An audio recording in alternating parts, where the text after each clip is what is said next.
Rules of judo back then at that time are the best. Of pick him up between his crotch and like dump him on his head. Yeah. But Vin, do you like? What do you think about sambo? oh, sambo's so great because I think it's got like the most. I think it's got the fairest rules. What do you like about it? Well, it's basically kind of like really old rules of judo. Yeah.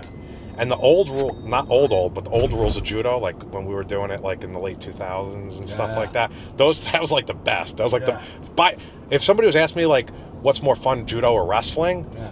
Right now, I'm saying, oh, I don't know. Yeah. Could be this, could be that, could be depending on the day, the mood. But like the rules of judo back then at that time are the best of like better than anything. But I think sambo's a lot like it. You don't think right now with like how fast they give stalling penalties and like penalizing non-combativity and gripping and all this stuff, you don't think they kind of have it down to a science where the matches are forced to be exciting and dynamic? I think that the rule, like, yeah, definitely. But I'm just saying, as far as like what you were able to do at the time, I feel like with sambo, like you could do so many things. Yeah. Yeah, like, it's for me, right? I'm fighting at 100 plus, right? Yeah. And I'm fighting a guy that's like 6'4", like 290, Yeah. and he's in like great shape, and he's like great stand-up judo. Like, what am I supposed to do? Like, I could easily maybe get a takedown if I pick him up between his crotch and like dump him on his head. Yeah. But to stand there and hit him with like an Osoto, it's like probably not going to happen. Yeah, sure, but you could do inside trip, Tani Toshi, Kataguruma with no legs. Yo, that's really hot right now too. Kataguruma, I love that. Yeah, you do that with no legs or no? Yeah, I love it. Yeah. How many entries do you have? Two. Two different types? Two different types. Oh, tell me about that. Well, then it won't work on anybody if I have to use them. Yeah, that's right. Okay. Oh, that's hilarious. Yeah, by the way, we were talking about Vinny's credentials earlier. He's also a Sambo Pan Am champion. We went at the same time, right? We were on the same team. When was that? Do you remember 2016? Yeah, 16. Where was that? Uruguay or something? Paraguay, yeah. That was a good trip, right? Wasn't it a fun trip? It was a lot of fun. Yeah. You know what's funny about the favorite part of that trip was like food?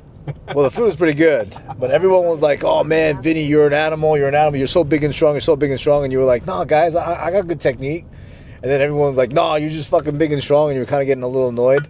And then you went out there, and everyone's like, "Oh, watch Vinny muscle this guy." Everyone was talking about it in the stands. And you kind of hit a really nice, like, sweep single looking thing, you know? Oh, yeah. And then, but it looked like you just literally just grabbed him and dragged him to the floor. So everyone was like, you just muscled him. And you're like, no, that was a sweep single. And you were like, Shintaro, tell him, I got good technique. And I was like, yo, guys, he's got good technique. Remember that? Yeah. Dude, these like guys just don't know because they don't have enough grappling experience. They just see your muscles. They can't see the technique behind it. Yeah. You remember that? The guy was humongous that I went against. It looked like he could have played for the Giants. Do you think like anything was just going to work? No, but you made it work. Yeah, exactly. That's what I mean. Yeah. I'm saying if I just tried to muscle a guy, it wouldn't have worked. Yeah, no, it's so funny Instead, though. like, it made just easy work just because it was clean. Yeah, then you took second at the UWW World Grappling Championships too, right? Yeah. What is that rule set like? That's a really good rule set because UWW, for those who don't know, is like basically like, we have in judo we have the IJF, in wrestling you have the UWW. So they have freestyle Greco-Roman, and then they have grappling, gi and no gi. Oh, I didn't know that was part of the same group. Yeah. So like here, like a lot of IBJJF tournaments, for example, are pretty much limited to it's a worldwide thing, and I know they have like European and this and that, but it's not really like a world type of event. So they were trying to have like a grappling thing where it was going to be like more of like a world event, and there'd be like wrestlers, judo guys, jiu-jitsu guys, sambo guys, kind of like everything. So the rule set is kind of mixed. So like different types of points for amplitude of takedowns. They would only make it so it was a 5-minute match. Nice. If you pull guard, the other guy gets 2 points, like a takedown. Oh, that's a good rule. Yes. Yeah. But you can pull guard. You can pull guard, but you're going to be down 2-0. Oh, okay. Or every time you do it, you're going to lose 2 points. Yeah. And then, I guess the stuff like, instead of like, in freestyle and Greco, you got like gut wrenches, leg laces, you're going to get 2 like, turns and stuff. In this, you're obviously looking for position. So if you get like an osaikomi or some kind of pin, it's going to be worth either 2 points or 4 points, depending on... Yeah. Is there Kevin's like a gonna near work. fall, like where your back touches you're done or no? No, there's nothing like that. But there's submissions. The only way you could end a match before regulation is with a submission. Oh, interesting.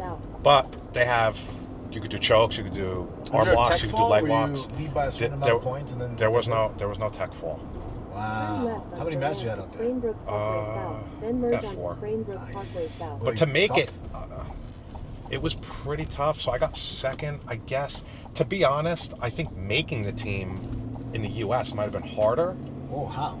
Because like everybody in the it was trying out for that. Because it was in the U.S. They had it at the same time as the U.S. Open, like for the wrestling. Oh. So like every guy that was there was like, okay, they'd be like whatever rank in grappling or jiu-jitsu or judo, whatever. But then they'd also be like a seasoned college wrestler on top, or like a good freestyle or good Greco-Roman wrestler. So like you're dealing with that on top of everything. Yeah, and the American wrestling's great. So it was like kind of like a pretty brutal event because I remember like I couldn't go to the gym for like 4 or 5 days because like I couldn't even like flex my muscle. Like, I was done because it was really hard. Yeah. And that was tough. In your division? Well, I'm talking about the U.S. Open. I won because that's why I went to the Worlds. But when I went to the Worlds, I lost to a guy named Ruslan Abdullayev, who's like a guy, he's from like Chechnya or Dagestan or one of those places. And he had won it like, I think that was like his 4th time winning. Yeah.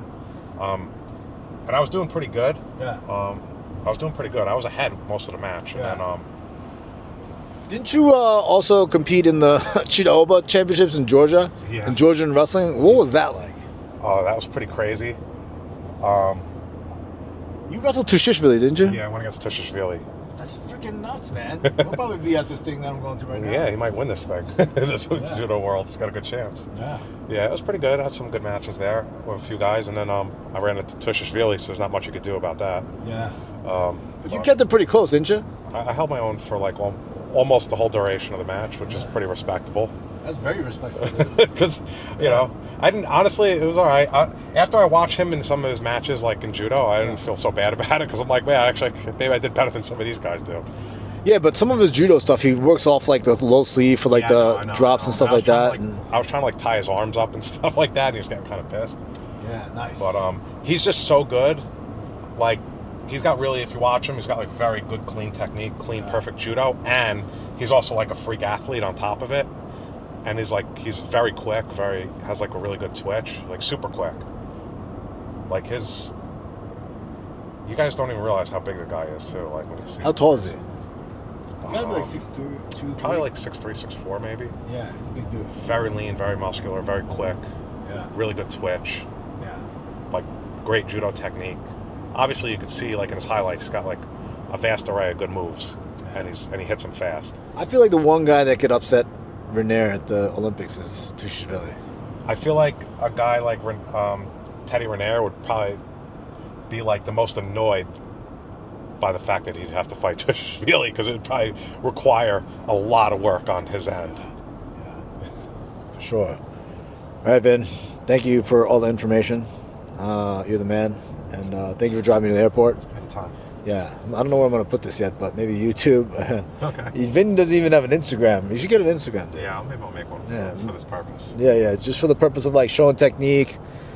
You can make lifting videos, that kind of stuff. Yeah, do it.